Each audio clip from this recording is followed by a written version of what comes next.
part of something larger than ourselves, a new world order.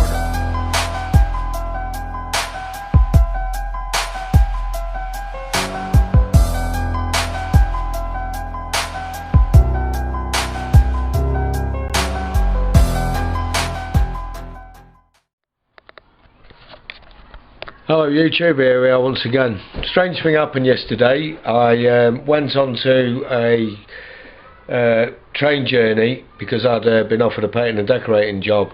So I set off to a place called Richmond, and when I got there I was sat there about an hour. Two police officers went past us. One of them came over, that was in full uniform.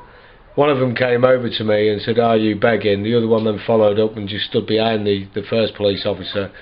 I told them I wasn't begging and that I was waiting for somebody, and in actual fact I was in the middle of writing a text. Turned the phone round so they could actually read the text and said, you know, come on, read it. They refused to do that, and they said if they come back and I'm still sat there, then we'll charge me with begging. About an hour after that, two plainclothes police officers came out and straight away said, "Hello Andy, how are you doing? What you sat here for?" I told them I was waiting for a lift and that he should be here shortly. Due to miscommunication, they're not expecting me here at this time. I'm supposed to be here in the morning. And then I realised that there were two police officers that were actually in the kettle that I was in on the 9th of May, which I found a bit strange and a bit threatening, to be honest with you. When they pulled out their badges, they just basically flashed them at me, so I couldn't even have a chance to take their names.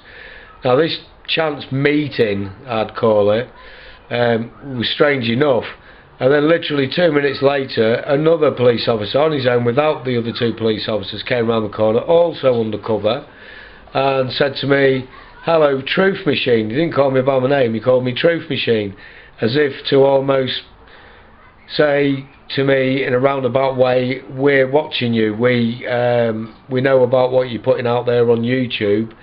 And you know, I found it quite threatening.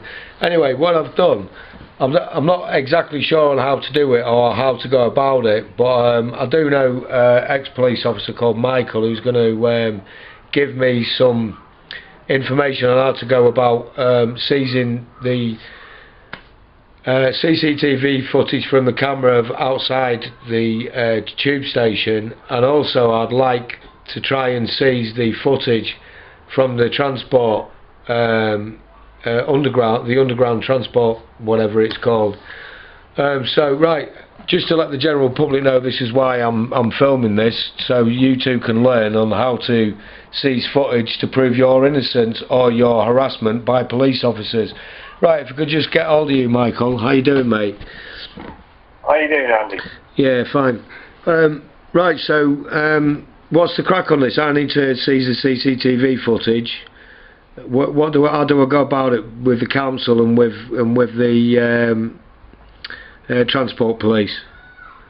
Right, what you do, anybody wants to get information, including CCTV footage, out of either a government department or a private company, yeah, you submit, write a letter to whoever it is, and you head it up, subject access request under Section 7, Data Protection Act 1998. Now what that piece of legislation does, it gives you the right to ask for copies of all written, electronic and CCTV footage and data that organisation holds on you. They can charge for it. The maximum they're allowed to charge you is £10. Right. And what you do is simply write a letter, send it to them.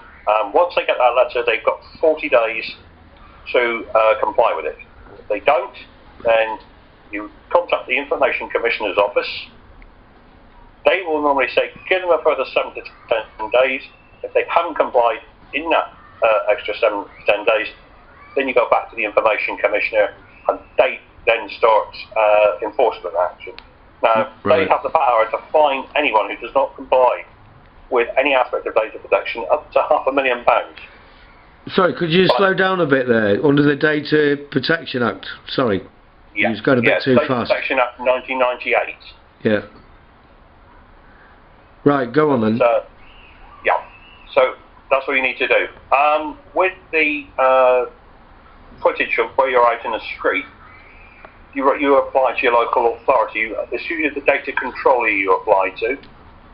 If it's a railway station, you apply to the railway company that's responsible for managing it. If they say no, that it doesn't belong to us, it belongs to Network Rail, I would say write to both of them.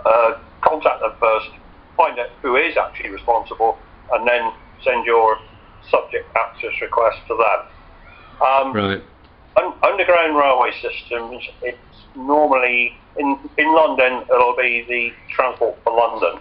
Right. If it's in another part, if it's in another part of the country, it'll be the Passenger Transport Executive that's responsible for that area. Mm-hmm. And they would be the data control. They're the ones you get the CCTV footage from. Right. Now, going on to I feel harassed by the police now, because it's actually, we've had a personal encounter in a kettle, and now all of a sudden they're taking it upon themselves, in my book, to maybe, I don't know, rub it in, give me I don't know, I found it threatening anyway that they came and the police officer called me Truth Machine rather than by my name. You know, the one that appeared on his own. I mean, why didn't all three of them appear together? You know what I mean? It was like two of them came, and then a couple of minutes later another one appeared, and all three of them were in the kettle, which makes it, like I say, feel quite threatening. So I want to know whether they've actually followed me under police. I don't know, the transport police, aren't they? You know, why would they know about my website, for instance, the Truth Machine? Why would he want to, you know, sort of put that to me, hello Truth Machine, rather than hello Andy? I mean, I give the police my name as Andy because they asked me outside number 10 Downing Street, but as far as anybody knowing about what I personally do in my personal time is another matter, isn't it? I mean, what, you know, with me feeling harassed, I mean, what can I do about that? Yeah, I mean, what can the police be charged for harassing me, and in what law would that come under? Yeah, the police forces in England and Wales share intelligence with each other, and they also share intelligence with other law enforcement agencies. So they can get that from almost anywhere. They could have got it from almost anywhere. Yeah. Police officers these days tend to think they're beyond the law, they can do what they like. I mean, when I was a copper, you had to operate within the law, and that still applies today. Yeah. If they're going to come up to you and start asking you questions, they've got to have what's known as reasonable cause or lawful reason. Now, if they haven't got that, then they're acting outside the law or coming very near to the edges of the law. Yeah. Now, on the 13th of April this year, a piece of legislation called the Criminal Justice and Courts Act 2015 came into force. Now, Section 26 of that Act. Sorry, Section 26. Yeah. Section 26. Yeah. That deals specifically with corrupt and improper exercise of police powers and privileges. Now, in the incident you highlighted where you were approached by two and then by another one. Yeah.